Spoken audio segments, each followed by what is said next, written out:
Good morning, everyone. This is Shelby with Shelby Creations. I was asked a question a few days ago, and how do I make my space work?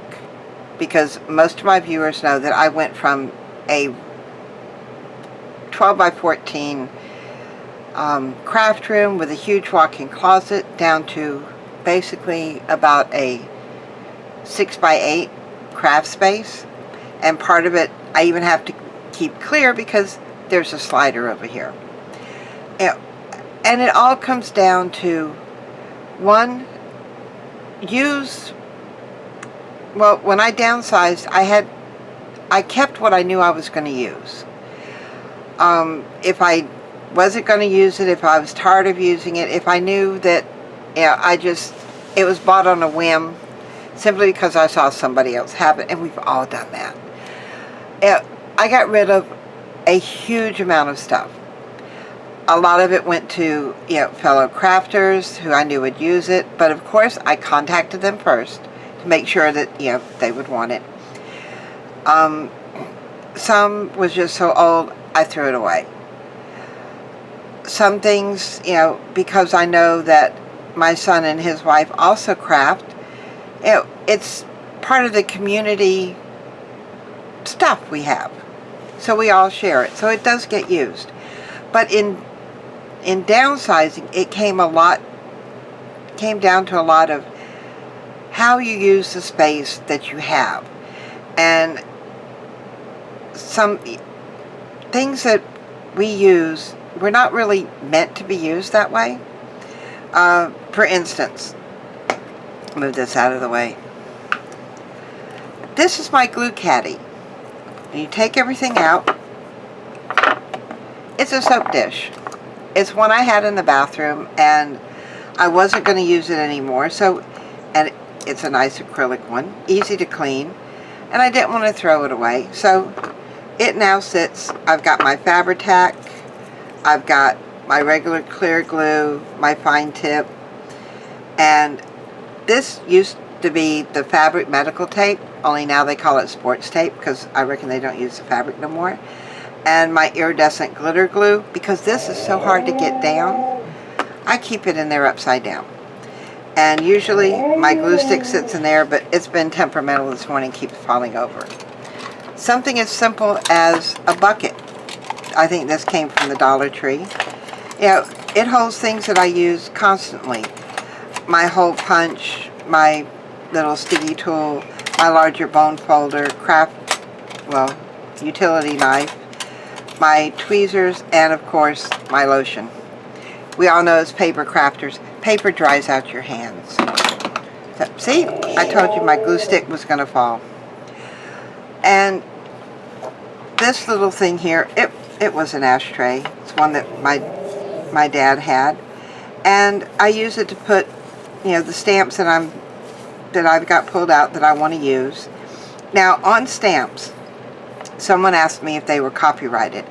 Stamps prior to 1971 are not copyrighted, and a lot of them can be found on the public domain. 1971 to current, they are copyrighted.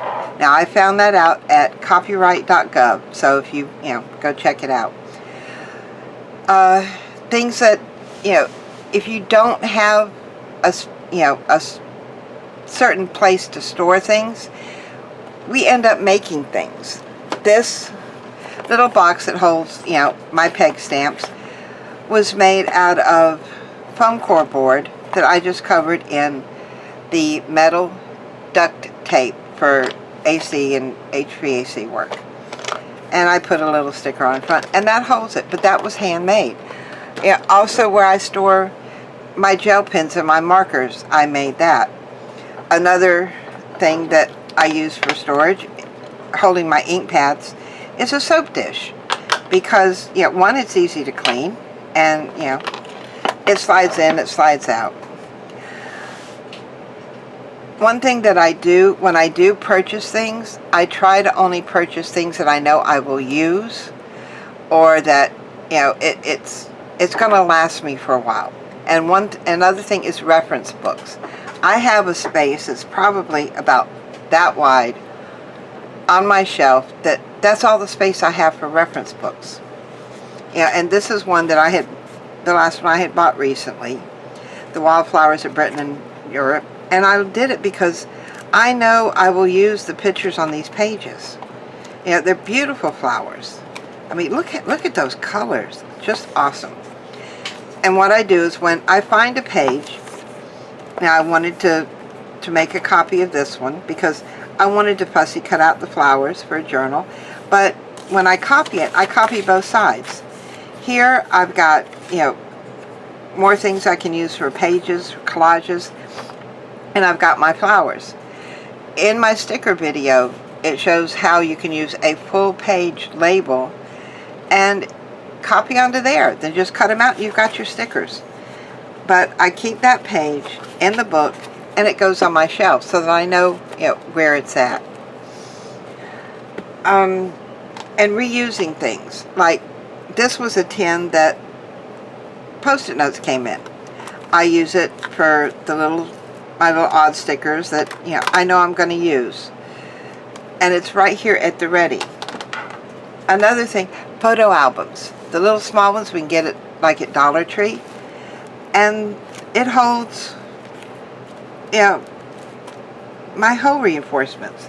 Now, if you're going to dye your own hole reinforcements, I use the Avery ones and the 6755. These are the paper ones. Don't get the plastic ones, they don't hold the ink. But the paper ones hold the ink very, very well. And you'll see I've got several colors in, you know, in some of them. It's only because I have quite a bit. But I make some to go with whichever journal or, you know, album, whatever I'm working on. So I've always got colors.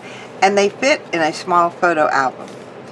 And so when we go to organize, look at things that may not be for organization, but, you know, use what you have.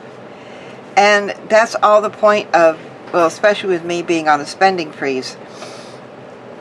It's not that, you know, money-wise I can't afford all these supplies. It's that space-wise I can't afford all these supplies. So I need to use what I have so that I can make room for when I'm off the spending freeze, that I can buy more supplies to fill the holes that I've used up so that I can go on another spending freeze to use what I have to make the holes. It's a cycle. But it's a cycle we all enjoy. And I hope this has helped explain why, you know, or how I deal with such a small space. And if it helps you, then that's great. If, you know, if you're one that has a big wide open craft room, that's awesome too. You know, it's not putting anybody down. We all craft in the space that makes us comfortable and makes us feel creative. So if you liked what I've shared today, give me a thumbs up, hit that subscribe button, and I'll see you later. Bye guys.